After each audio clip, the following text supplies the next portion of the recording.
independently, let me see what you guys can do, okay? So as soon as, oh, this ain't the song I want, Mr. Mark. Mr. Mark, what you know about that? Oh, I'm too old for that. I was waiting for that comment, That's older. and there it That's is. That's younger. I'm 80s. That's 70s, 90s. 80s. I That's know. we're saying, 90s, Mr. I'm Mark. married and kids and all that. You- Settled down. All right, so I'm gonna do something, and I'm gonna model for you, like you just talked about, right? And this song is just 8 counts. Okay, so this is the song if you never heard of it. Why are you looking at me? It's gonna be like this. 1, 2, 3, 4. Okay? So how many steps was that? 4. What leg did I start off with? Right. Right. But notice I stopped to watch her eyes because she had a little hesitation to me. So that tells me I didn't even tell you. So was that really a good model? Or could I have done it differently or better? Excuse me, where them books come from? Oh, what could I have You done? could have been more descriptive. Ooh, descriptive. To what? 2 steps to your right, 2 steps to your left. So what I hear you saying, Mr. Markland, is, hey, I saw you, Miss Smith Perry, but you could have actually said, using your right foot twice, left foot twice, been more descriptive, and why? That way, the instruction that you're giving is precise and clear. Precise in and terms clear. of what you want us to do. Right. So if my goal is to get you to get on the dance floor and show your Michael Jackson moves, I want to make sure as an instructor that my directions are clear, precise, descriptive, so you can demonstrate that. So it's very important as teachers that we do that with our students. Just don't expect them to just know. Yes. I'm gonna add, because like for PE, when we do some demonstration, you have to be facing the class, and then you have to do reduce other leg, like, so, you know, we're mirroring, Mirror, so transformation. you have to do left foot while we are doing a right, because the word you're mirroring, Okay. yes, so that's for the background is PE teacher, that's our training. So I'm not a spatial learner. Yeah. Okay, that's my disability. So as the instructor, I'm gonna have to adapt to you by being more descriptive. Because in Zumba, that will confuse me. So I'm gonna have to adjust to what you said because I'm not spatial, so I don't have time to, because it's on your right and it's on my left, you just jacked me up. Right. I just need to teach you the line dance, but what I heard you say is, I need to face you so I can model. But since my disability is, I can't do that. Okay. Even though I'm a teacher, I can't, that's too much for my brain, but I still can convey my message and get to you. So I'm gonna adapt, you're gonna adapt to my learning style, and I'm gonna adapt to yours, and this is what's gonna happen. I'm gonna stay facing this way for right now, but I'm gonna use more precise, clear words and directions, and let's see how that works. Okay, class, so I'm gonna teach you the first 4 counts of the Tamia song. We're gonna start off on that right foot. Everybody point to your right foot. So should I have any confusion now? What am I doing as you're doing it? I'm what? You're looking I'm observing and I'm looking, okay? Because remember, I'm not spatial, so I can say, okay guys, if I'm on my left, you on my right. You on the right. Whew, I can't even visualize that right now. But they could, you know. But if I seen that a kid was struggling, I might have to say, okay, Miss Rodriguez, when you see me on my left, you should go. And you may get it. So what did I just do as a teacher? I corrected, I really adapted. Because I got this one kid here, even though I have a disability with spatial, it worked for these guys when I verbally did it, but it didn't work for you, so I might have to single you out as that student and adapt to your learning style to where you can understand. Does that make sense? And you guys are educators and you've been teaching for a while, so I'm sure you know it. So let's take it from the top. You're gonna give me 2 to the right, 2 to the left. Now the other group, they were a little more observant. They were saying, so do we bounce? Because I bounce. And then they wanted to know. So when you are doing your I do's, you know, sometimes as teachers you have to step outside the box. It's just not about, I need you to listen to me right now. We do want them to listen, but it's a whole learning process. In them listening, they're thinking, they're processing. And that's where the learning comes into play. That's where the connections are being made. So what am I saying? When you are doing direct instruction or facilitating, you have to listen to the kids. We cannot just say, stay in this box, I need you to learn it this way, because when we do that, that's when you see some of the behaviors, that's when you see the power struggles, all of that stuff. Now, sometimes you do have those kids that are just being funny to be funny, but there are strategies you can do, you can use to work through that. You know what, Mr. Dela Cruz, I got you, you're being funny, we're gonna come back to that. Or if you have that student who's just insubordinate, they just not gonna do it at all.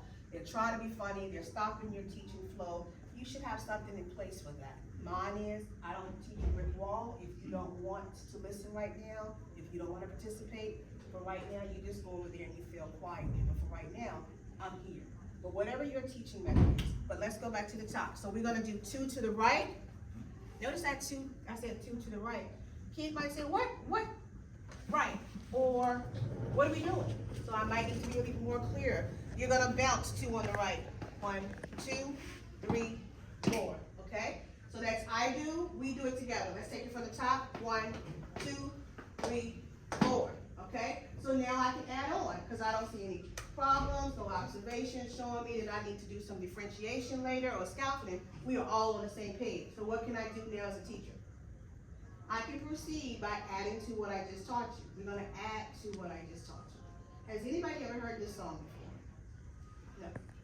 So there's no prior knowledge here. So I'm starting off at the bottom. What if I did have Mr. Martin say, oh, I already know that. Me and my wife, we went to dance classes, we good. What can I do as the instructor? These two, they don't know it. But how could I adapt to what he already has prior knowledge with? You could see if he could be the model. Ooh, I could use him as the model. I can say, okay, Mr. Markley, I see you and your wifey coming up here with me. Okay, because our kids learn better from each other as well. Or when it's time to do groupings, what could I do with Mr. Markley? Can be the leader. He could be my leader, okay? Or as I'm teaching my I do, the kids are not getting it the way I said it. He can say, okay guys, all you're doing is stomping, and they got it. So think about that when we're teaching our students. We have to adapt to those. So let's add to those 4 Wait a minute, points. Miss Smith-Perry. You could also move him in the middle of them. Ooh. So while you're teaching, they could be not only using you as a model, but using him as a model because he already knows. And I do that a lot in Zumba. Sometimes I can't see the instructor, so I'll find that person I'm so jealous of because they got the steps down. And I watch them. Okay, that's a very good point. So, but we have to give them the opportunity to do that. The students the opportunity to do that by setting our classroom environments up for them. All right, let's add to those 4 steps. So 1, 2, 3, 4. Now we're gonna do what's called a cross box step. So we're gonna go 5, 6, 7, 8. If we were teaching, I could already tell I have some quick learners. So I'm either gonna have to go faster, just to get it out, and then work with my people, usually it's my guys, they have that 2 left thing going on. That's letting me know through my observation right now, okay, I'm getting the idea of how I need to scout for this, okay? So let's take it from the top. We're gonna go, take it from the top in 5, 6, 7, 8, and 1, 2, 3, 4, cross, back, and cross, okay? Now I'm gonna look, okay? Now I'm gonna look, or because I see that people are all off, you're laughing, it's letting me know you're not coordinated, you are really having trouble, but you're not asking me questions on my I do. Okay? Even though I'm blending my we do in here, so now as a teacher, I need to step back and say, what's going on? Where are you stuck? What did you say? Can we do what? Why do you need it slower, Mr. Dela Cruz? Where they can get the steps. Where are you stopped at? Show me what you do know. Okay. 1, 2, 4. Okay. And But you know what I would tell him? You got it. I got it. So all we need to do is keep practicing. Yes. So he's Just actually slow. good, just slower. But Just why do you slower. want me to go slower? So you can have more practice time, right? So you can master it. Yes. What's going on with you? You good? Okay, anything stumping you? What's going on with you, Mr. I need Markley? practice. Need to practice, but where are you stumped at? That's 1, wait. 1, 2, 3, 4, 5, 6, 7. Okay, so now what I'm doing is I'm observing and I'm assessing. pressing, but I'm gonna reinforce and encourage him. Mr. Markman, you got it. You got, so Mr. Markman, what I hear you saying is you have 1, 2, 3, 4, you got the cross, you got the back, but Top. I would probably hear Miss McPerry, I'm stuck because I don't know what to do with my right leg. That's what I would say to you. It looks like to me, Mr. Markman, you have the first 5 steps, but the right leg coming back. But what are we doing? What is the teacher doing with the student? Yeah, you I just review it. I'm reviewing, I'm letting you know what I have observed and where you are in the learning process, and it's giving me quick feedback of where I need to come in and clean some things up as a teacher, or to navigate through some of those misconceptions, or where the gap is. Okay, those are our educational terms, right? So that lets me know he's pretty good, she's good, and I don't wanna slow down to the point where I lose them, but I wanna utilize you guys doing my we do to step up a little bit and have Miss, you two come up. And then have Mr. Markman maybe step back a little bit, so maybe he can see all of us and find somebody that he's more comfortable with. Maybe my rhythm is too fast for him, I'm a little impulsive.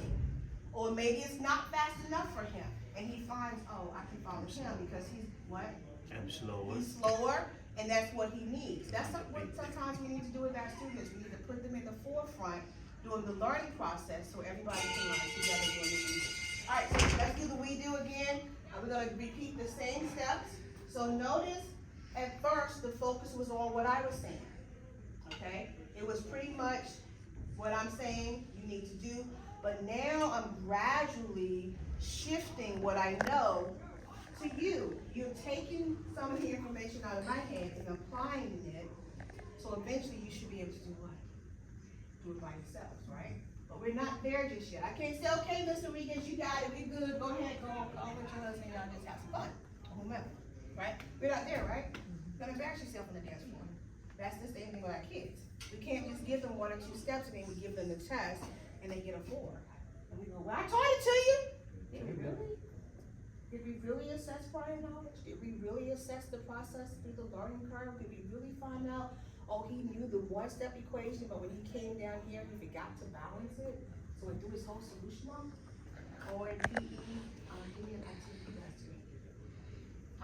The floor hockey today. Okay. Floor hockey, So what's the basic step? how to hold the floor hockey stick. How to That's hold the it. basic, yes. So if he doesn't make the goal, he didn't make the goal because he didn't even know how to hold it. Yeah. So that's the scaffolding piece.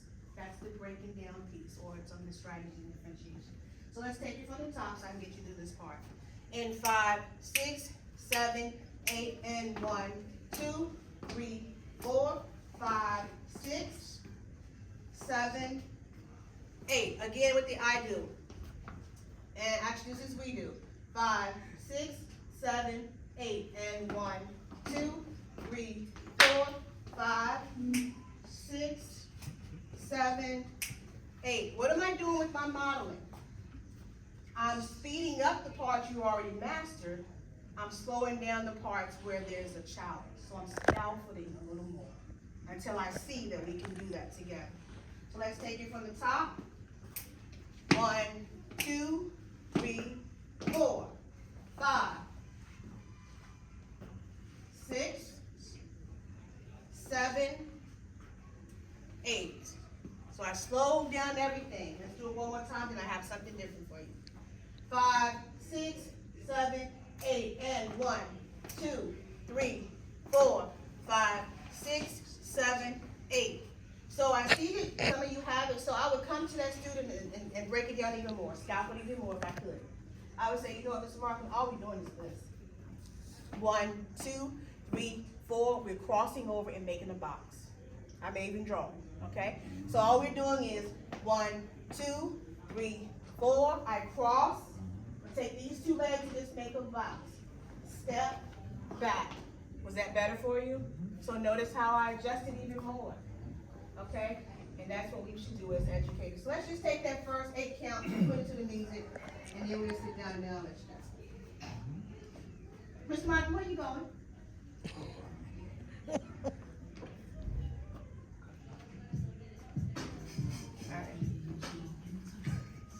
Can you turn up the lights? Turn the lights out?